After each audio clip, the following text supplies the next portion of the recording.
remote studio students, I'm going to teach you how to paint your ceramic bowl that you just picked up from the high school. Now, you don't actually get to glaze it like I talked about in some previous videos. This is not going to be food safe because you are a remote student. You do get to color it still, but we couldn't have you guys do the glaze. There's not enough to send home, and then there would be more pickups and drop-offs and stuff like that. So if you want to work with more clay in the future and you want to make pieces that you can actually use as like a chip bowl or an ice cream dish or a mug or something like that, take ceramics and I can teach you how to do all of that stuff. But since you're at home, we're going to use the things that you have. So you're going to take your watercolor paints out. If they look messier than this, that's fine. Some of you guys got some used ones and some new ones. So you basically have any colors you can choose here. You can paint a scene, you can paint your pattern. And what I just want you to be careful of is some of your textures. Now this is a clean bowl, but if you remember my texture bowl, it has like different sections and stuff. This was not painted with watercolor, this was painted with glaze. Just be careful what colors you're putting over what area. Like maybe I want like a dark color on my solid bold lines and then maybe one that have a lot of texture in that I created. I want a lighter color so you can still see that texture, okay? So what you're going to need with you is a cup of water, your watercolor paintbrush, and a paper towel. Okay, so I'm just gonna go ahead and start and show you what I'm gonna do here. I'm gonna do like a little scene, little mountain or like a little prairie scene. So I'm gonna start with some greens. I'm gonna paint that on. You can see it just kind of absorbs really, really, really fast. Again, this won't be food safe when you're done, but you can get a lot of cool painter-like qualities. My water is dirty, sorry, that's why it's kind of dusty.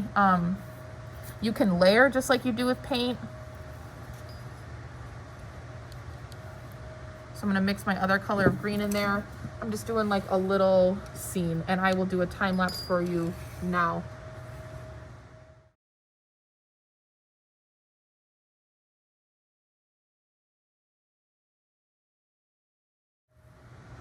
Okay, so now that I have my green grass layer on, I kind of wanted to go, I'm thinking maybe I could have done like an ombre up, like a dark green to a light green, and kind of gone all the way up that way and just made a pattern of color. But I'll stick with my sunshiny day kind of idea. So there's my grass, and I'm going to take a bigger paintbrush now to do the blue in the top. Now, if you don't have a bigger paintbrush at home that you can use, you can take a sponge and do the same thing.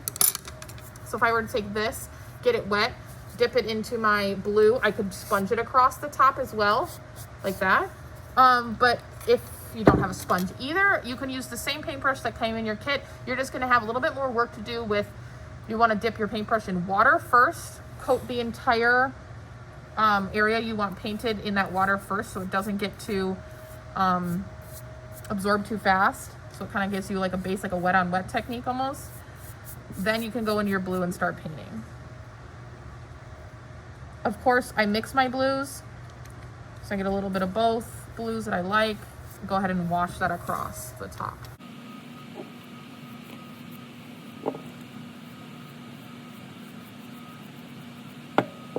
Like that. So mine's getting these little bubbles because my water is really dirty. So if you don't want those bubbles, clean your water better than I did.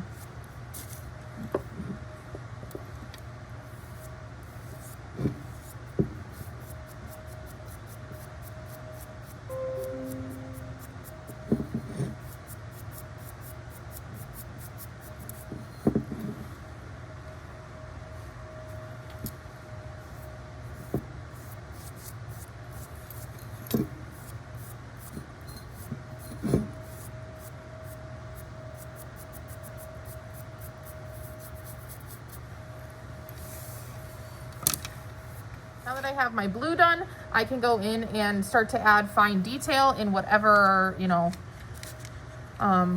scene I want. I'm gonna do some little hills and some houses. So I'm gonna do a little time lapse of that for you now. I'm gonna go back to my smaller paintbrush, just use a little bit more concentrated watercolor so it's not see-through. The last final things you need to know is I would not paint the bottom. It's watercolor, so it can wash off. So if you ever, you know, spilled something in your desk, you would get some watercolor come off there. Again, these are not food safe or water safe, so you cannot use these for drinking or eating. You can use this as a pencil holder, or if you are is more of a bowl instead of like a cup like this, you can use it as like a, you know, coin dish, or maybe like a catch-all little tray on your counter for keys and sticky pad notes or something like that. So something that you don't have to consume afterwards, because again, not food safe. You can paint the inside if you like. I probably will paint some kind of some ombre or like some orange and reds to kind of contrast the cool outside, okay? So I'll do a time lapse of my little scene now.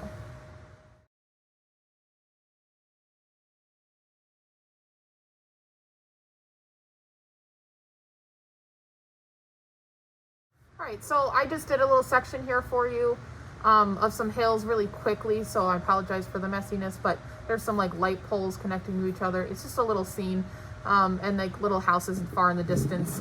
Pretty rough, but something you can do if you have enough open space. Now, some of you guys have quite a bit of detail and have done really great textures, so you might not be able to do a scene like this, but filling in the color just like I did with this blue might be an option for you if you have like an area with texture. So let's just pretend that the inside of my bowl has a bunch of line work and textures.